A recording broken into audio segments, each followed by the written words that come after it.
Hello Mayhem Makers, I am Mindy with Quilting Mayhem and welcome to Kona block of the month.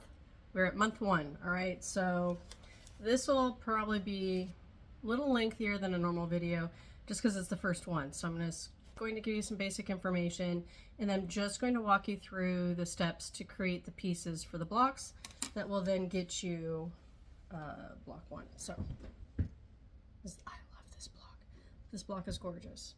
All these lovely colors, kind of this peachy background for the stars. So we're just going to start with my basics of rulers, what I like to use, creative grids, 4.5-inch square. This is going to be your friend for the sew along, and I like the 4.5 by 8.5. So these two kind of live here in my sewing room by my machine. They're the ones I use the most often. Especially with this block of the month, not many of these squares are going to get more than 4.5 for a lot of things. So it's nice to have handy. I do have a cutting mat here. You'll see it occasionally during the videos, but I kind of have a hot mess, and so you'll get to see it eventually. It's been a little while since I've been in the sewing room, so it's kind of fun to get back.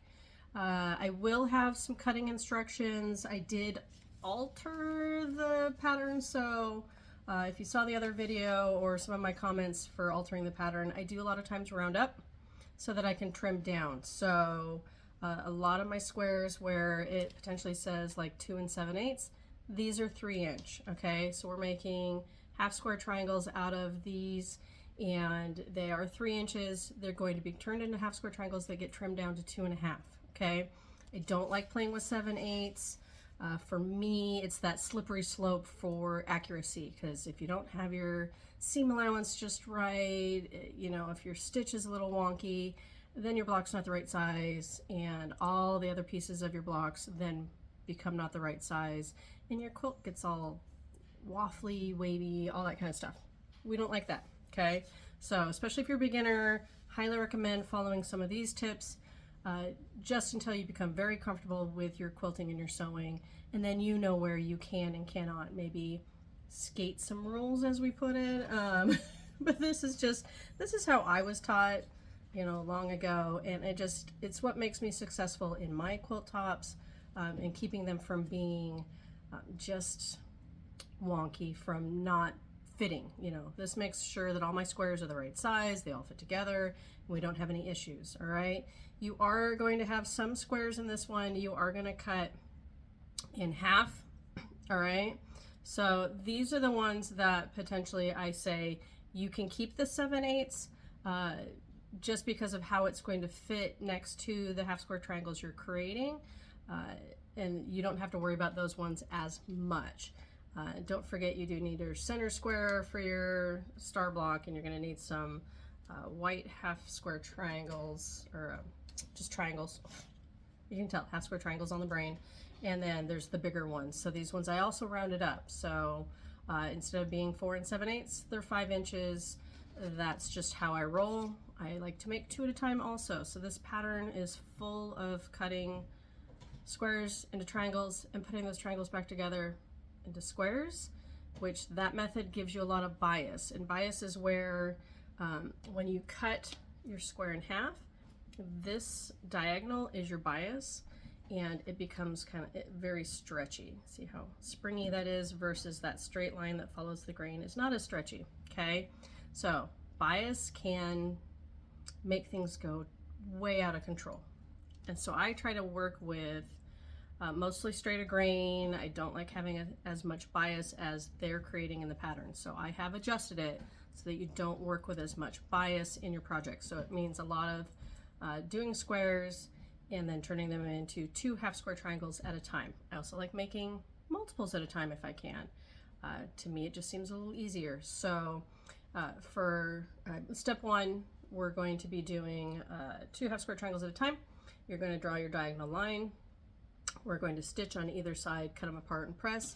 And the same for step 2. So step 2, you have a lot of the B squares, and they're going to get partnered up with C, F, G, H, and I. So you should have 5 different colors here that will get partnered up with B, and we're going to make a whole bunch of half square triangles with those, because that's what's going to make all of these lovelies, right? So here's all your little half square triangles, and then we're gonna make these fun little units with those white triangles. All right, so making a half square triangle, easy peasy. We do it a lot. If you do a lot of my sew alongs, my summer samplers, those kinds of things, you do a lot of them.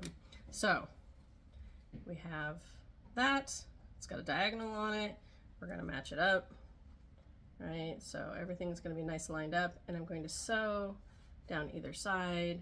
So I will be right back, because I'm trying not to bore you by having you watch everything I do, because that makes for a really long video, and to me it's kind of boring. So I'll be right back. We'll show you what we're doing.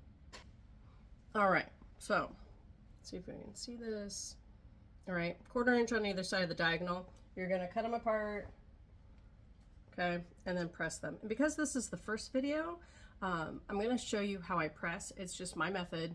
Keep in mind, a lot of this stuff, you can do it your way. I usually press with steam. I usually press with starch, all that kind of stuff. So we're going to take you over to the little pressing station I have, and I'm going to show you how I do it. You might want to try it, see if you like it. If you don't, do your method. It doesn't hurt my feelings. Whatever works for you, right? So hold on. Okay, you don't need to see me, just what we're pressing. So this is just a wool mat I have with some muslin on top. Please ignore that it's messy. So this is a starch spray I use in our mister bottle. I like that it's a very fine mist. It is 1/3 water, 1/3 best press unscented, and 1/3 flatter of whatever scent I like, which right now, pineapple. Notice I sprayed my seams before pressing open. It really sets that thread in there nice and tight, and then I like to press my seams open. So this is where I become thankful for my acrylic nails, because they act as kind of a tool, and they do make tools for pressing seams open. I just happen to have them. So that's how I like to do it. Learning how to starch that seam ahead of time really has helped lock my stitches in, and I actually learned that from a garment sewist, Soda Grow. She does that on her garments, and once I started doing it, it was like, oh my god, this is magical. So just a lot of pressing. You don't want to do aggressive pushing while pressing, because it will warp your block. You know, I do a little bit just to smooth it out, but I'm not trying to do like super shoving and pushing. You want just kind of up and down pressing. All right, so that's how I press, and then we'll end up trimming these down to 4.5 so they're the right size. All right, but look, they're nice and crisp. I love that. All right, back to sewing. And actually, I lied. Instead of sewing, let's go to trimming, because it's the first video. All the future videos will cut some of these steps out because they're not going to be as necessary, but I'm going to see, you know, it's always the challenge of, can I get whatever stand I'm working with to work? All right, ignore the chaos you see. So trimming, this is where that 4.5 inch ruler is going to come in handy. We're going to take the diagonal line on the ruler, put it on the diagonal seam, and I'm pretty much trying to center it. All right, and so I want to make sure there's a little bit around all the sides, or as close as possible, making sure that it's not too short or on the inside of this ruler on any side, and then just trim. I trim 2 sides and then turn and trim again. And at this point, when I line up on my diagonal, I line these 2 sides up on that side that I just trimmed. I know these are nice and straight, so I just line them back up and then just trim off. Notice there's not a lot of extra, so if I had cut these at the 4 7/8, I would have taken chances of that block not being big enough, okay? Which is what we don't want, right? So that is exactly why I go up to trim down. All right, so that's what we're doing for those squares. So we'll have 4 of these total by the time we're done. And then, as I was saying, so we're just going to take all these little guys We're gonna make a bunch of tiny half square triangles. So that's the next step, all right?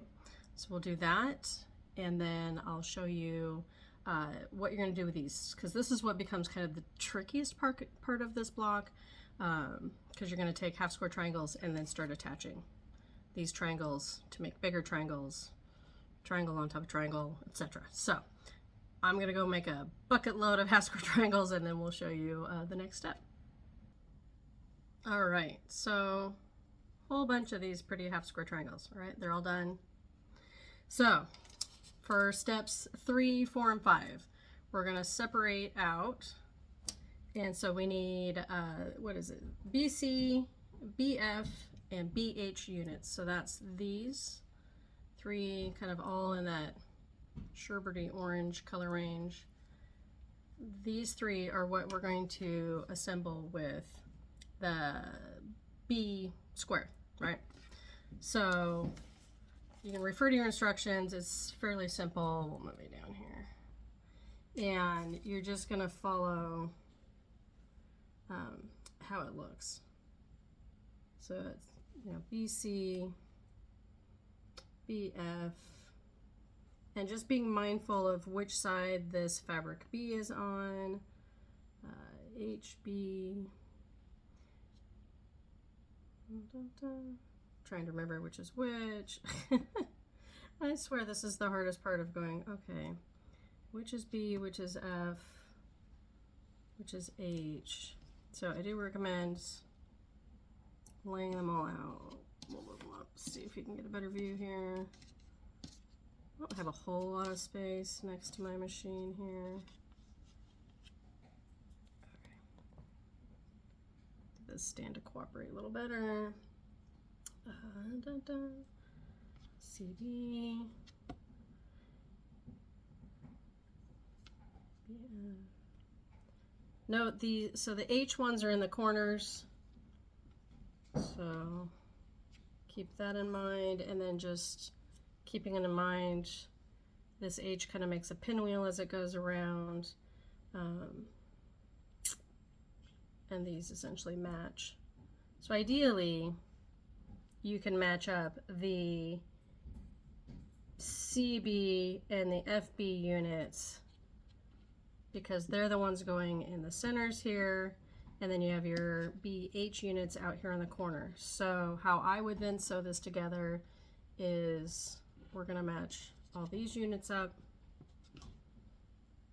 make them,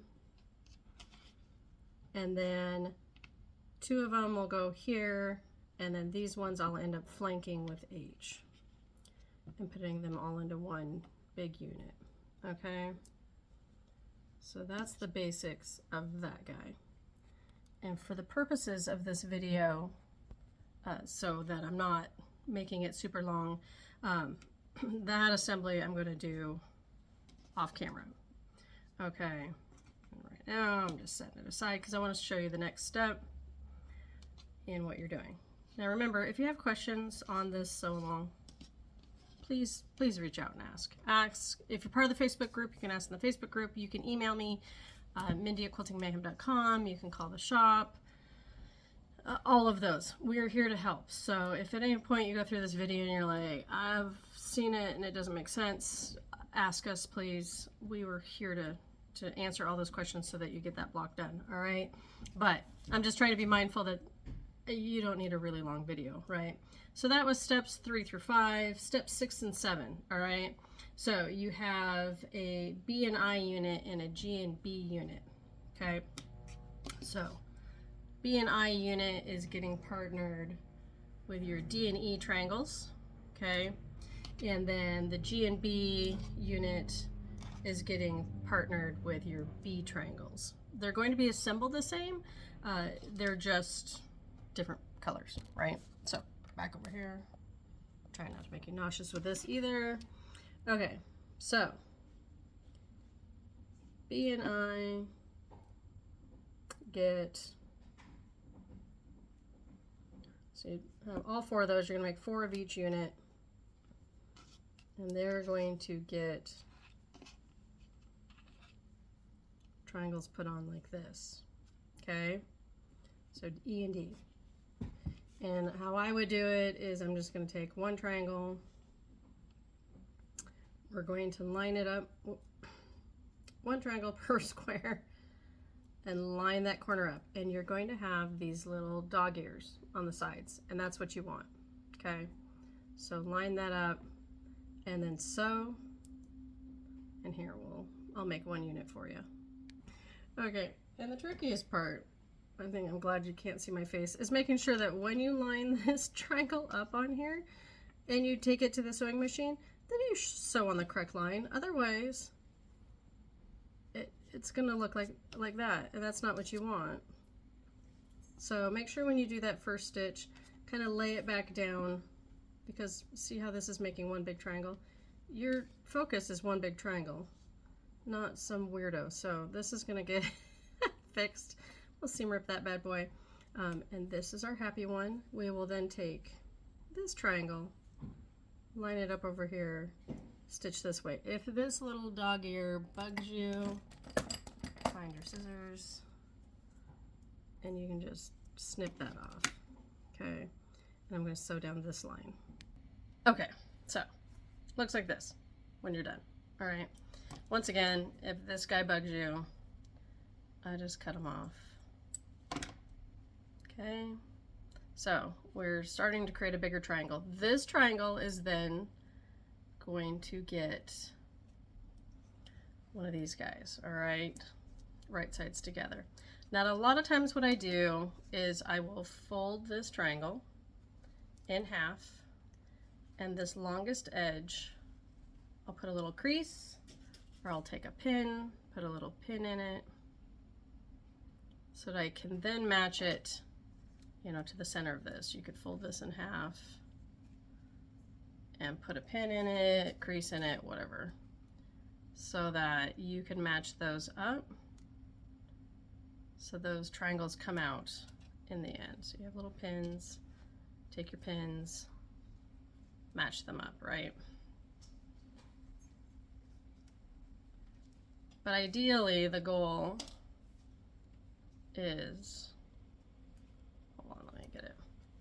You want your corners to match, and if you're worried about them, pin them. If you're new, I do advocate a lot of pinning in the beginning, you know, and see how, like, everything lines up. Everything's nice, pretty, and then we're stitching along this top edge and just that 1/4 inch seam to make a bigger square, all right?